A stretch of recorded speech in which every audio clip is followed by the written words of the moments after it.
Hello everyone, welcome back to Just My Stupid Opinion. I'm Adrian Lloyd. I've been off for the last couple weeks. I've been working on projects that I'm, at least one of them, hoping to get done.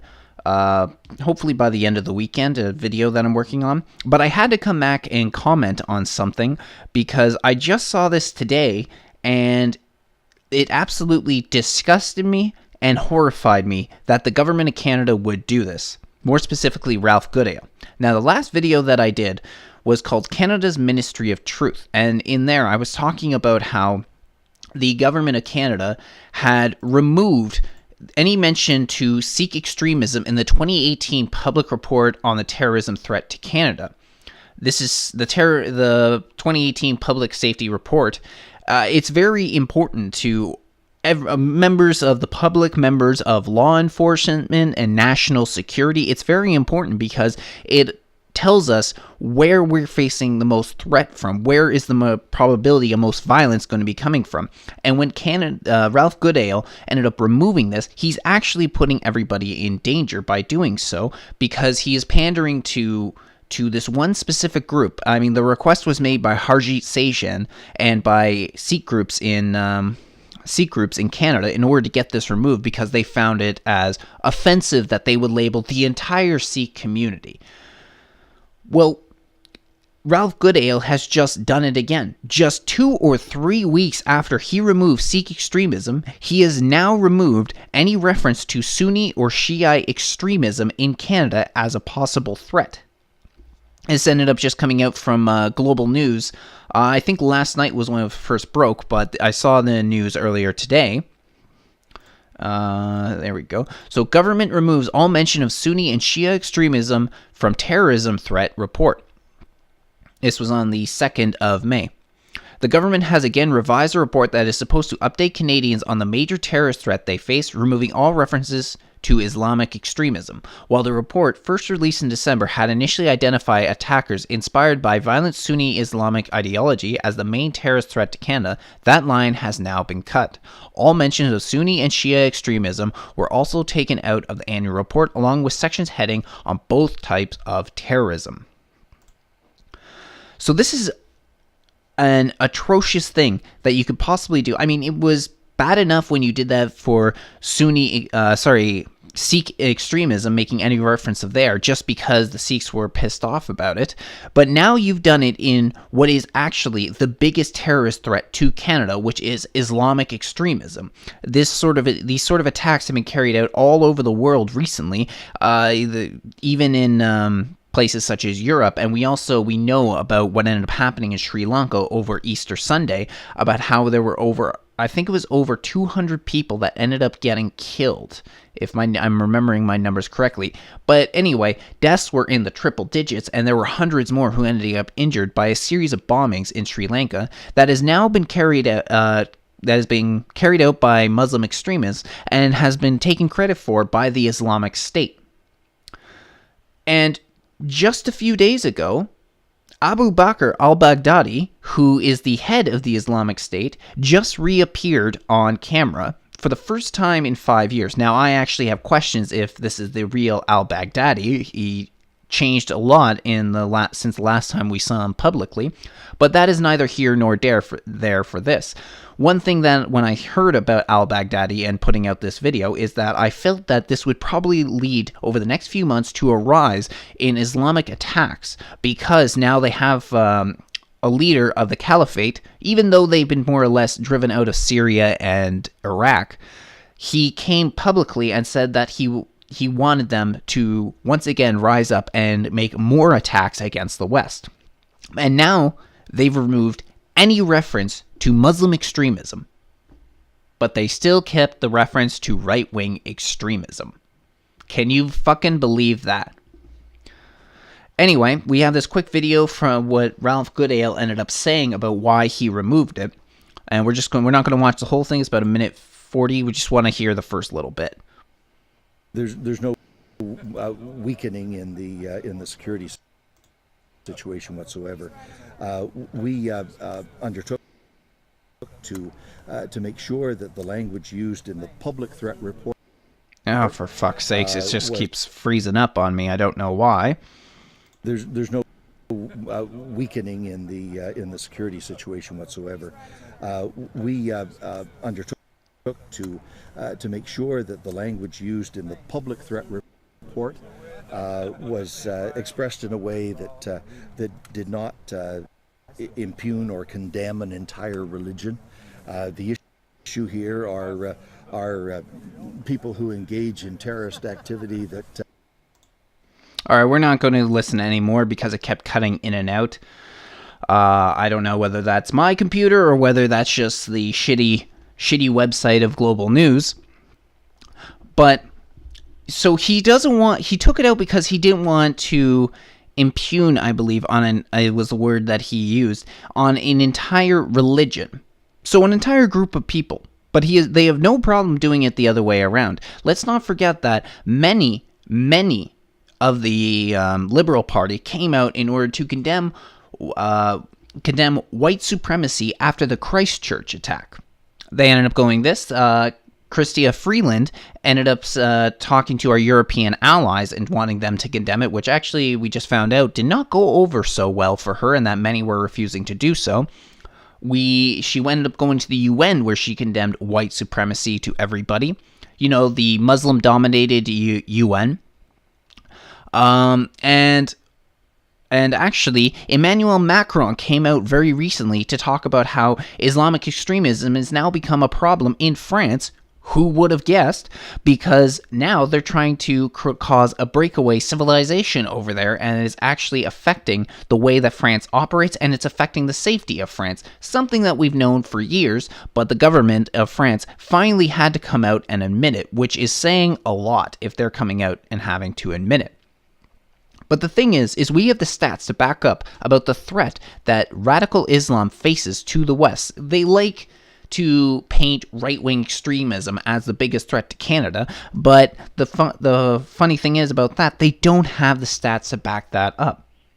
The possibly three that they could point to was been what happened in Charlottesville, what happened in the mosque in Montreal in 2017, and the Christchurch attack. Those are really the big three that they could point to. What's happened over the world, and that's three attacks that have taken over 4 years or so, roughly. The other thing is there's a lot of questions still surrounding the Montreal mosque attack. Many people feel that Alexander Bissonnette was a patsy. Then we also have what ended up happening in Charlottesville, which there seems to be a strong amount of evidence in there that the guy who ended up running down the protesters and killing one of them was actually being chased by an Antifa member with a gun, a professor actually, that ended up coming out. But it was actually in his court case, that was thrown out as evidence by the judge. And then we have the Christchurch attack, which, again, there's a lot of weird things that are going on with there. I came out pretty early to condemn it, and when I went back and started hearing more about it, it seems that there's more to that story, and it might not be the way that it seems. And then some would point to the synagogue shooting that happened like a week or two ago. But anyway, the point is that the stats don't really back up when we're talking about the right-wing extremism or the white supremacy threat that Canada or the West face. But there is the stats that back up when we're talking about the Islamic attacks in Canada and the West. So first of all, what I'm going to point you to is Public Safety Canada. If you go on here, you go underneath National Security, you go through Counterterrorism, List of Terrorist Entities, and hit Currently Listed Entities. This is the entities of terrorist groups that have been labeled throughout the world, but has been labeled by Canada too. Let's take a look through.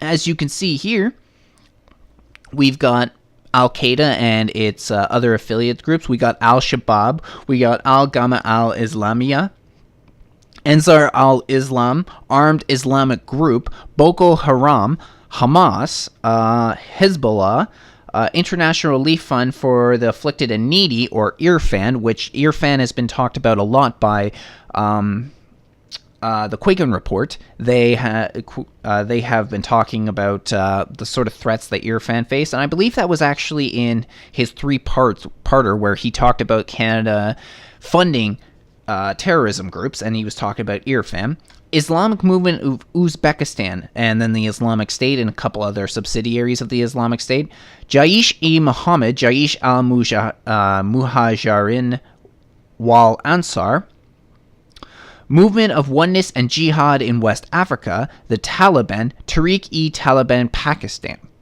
These are almost exclusively Muslim extremist groups, and they all are Middle Eastern groups. Middle Eastern and Southeast Asia groups. We also have the Indian Mujahideen on there. But the point is not one is a white supremacist or white nationalist group. They like to point to groups such as Lamut as possible extremist group, but they're not on the list. But plenty of Islamic groups are on this list. Plenty of Islamic terrorist groups are on this list because they actually go out and commit the acts of violence and attempt to kill people. We can also look at, is it Interpol, I believe? Interpol, yeah. So Europol EU Terrorism Statistics 2017. We take a look here. We've got right-wing terrorism attacks in yellow, left-wing terrorism attacks in blue, and in red is Islamic attacks. Are you seeing the same thing that I see right now? And then if we look down at the bottom, Islamists are arrested for terrorism about 160 times more than right-wingers. Islamists plan and commit terrorism about 240 times more than right-wingers. But they still are pointing towards these the extremist right-wing, far right, that is the real threat to Canada and the West. And then one more website. Now, this one, without a doubt, is biased. It's called thereligionofpeace.com, and it tracks and talks about Islamic attacks that end up happening all across the world. So it is biased, but they, at the same time, they still have information that is undoubtable. It's undoubtable. You can't argue against it. I think that one of the best things that they do is right over here. It tells you how many deadly terrorist attacks have been committed by Islamic groups since 9/11. And right now, their count is sitting at 34,942. And we have a few more reports that's on here on the left-hand side. Jihad report, April 20th, 2019 to April 26th, 2019. Attacks, 35. Killed, 358. Injured, 919. Suicide blast, 3. Countries, 12. And below that, Jihad report throughout all of April. Attacks 108. Killed 726. Injured 1,316. Suicide blast 16. Countries 22.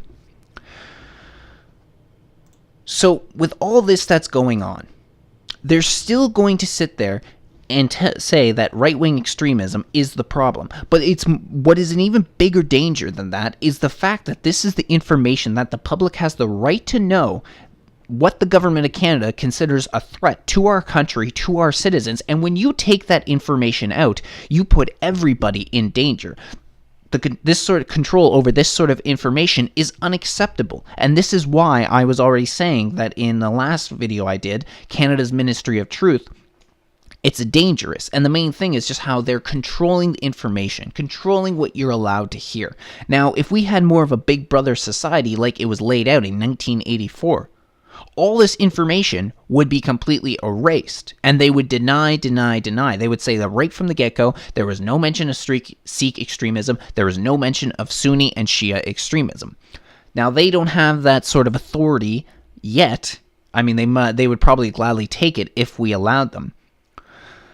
But they're still controlling the information. They're still changing it around so we don't have the right to know what's really going on in our country and what's a real threat to our country, but they're going to play partisan politics. This is one area you should not play partisan politics. What is a threat to your country is important, and whether left-wing or right-wing, we want to know.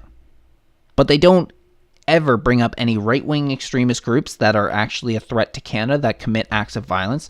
We have data and we have names of Islamic groups that are actual terrorist threats to Canada. But because it's coming up to election time and it's campaign time, they don't want to alienate these groups. They want the Sikh vote. They want the Muslim vote because they can't win on the citizens' vote. The citizens' vote goes more towards the Conservative Party, without a doubt. And they've been losing so much ever since SNC Lavalin. Over the last week, maybe 10 days or so, their polls have been in a free fall. They're sitting they're going to lose the next election. If it was called tomorrow, they would lose and the Conservatives would get in with the majority. And this is the real reason they're doing what they're doing. But we'll end up seeing what ends up happening in October, because remember, it's not the voters that end up winning the election, it's the counters. And I have no doubt that Justin Trudeau is going to try and cheat his way back into office. But for now, what he has done, what Ralph Goodale has done, is nothing short of disgusting. And every single Canadian should be outraged, whether on the left or the right. Unbelievable.